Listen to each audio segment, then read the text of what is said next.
আজ আমি বসে আছি ভসরাঘাটে সুবর্ণরেখা নদীর তীরে। নদীতে কুলকুল করে জল বয়ে চলেছে, সুন্দর কাঁচের মতো জল।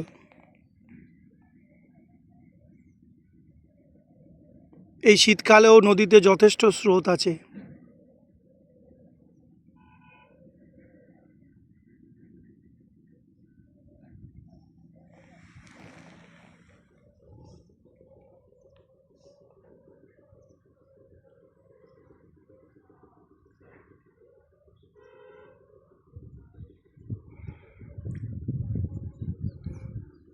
ভসরাঘাট, কেশিয়ারি, সুবর্ণরেখা নদীর তীরে।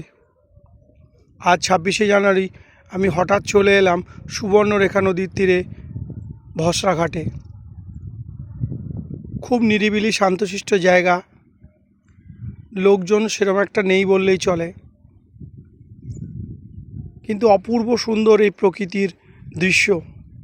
চারিদিকে ধুধু করছে বালি আর জলের স্রোত। কোনো এক সময় এই নদী অনেক চওড়া ছিল, কিন্তু এখন জল অনেক কমে গেছে, তার বদলে বেশিরভাগটাই বালি।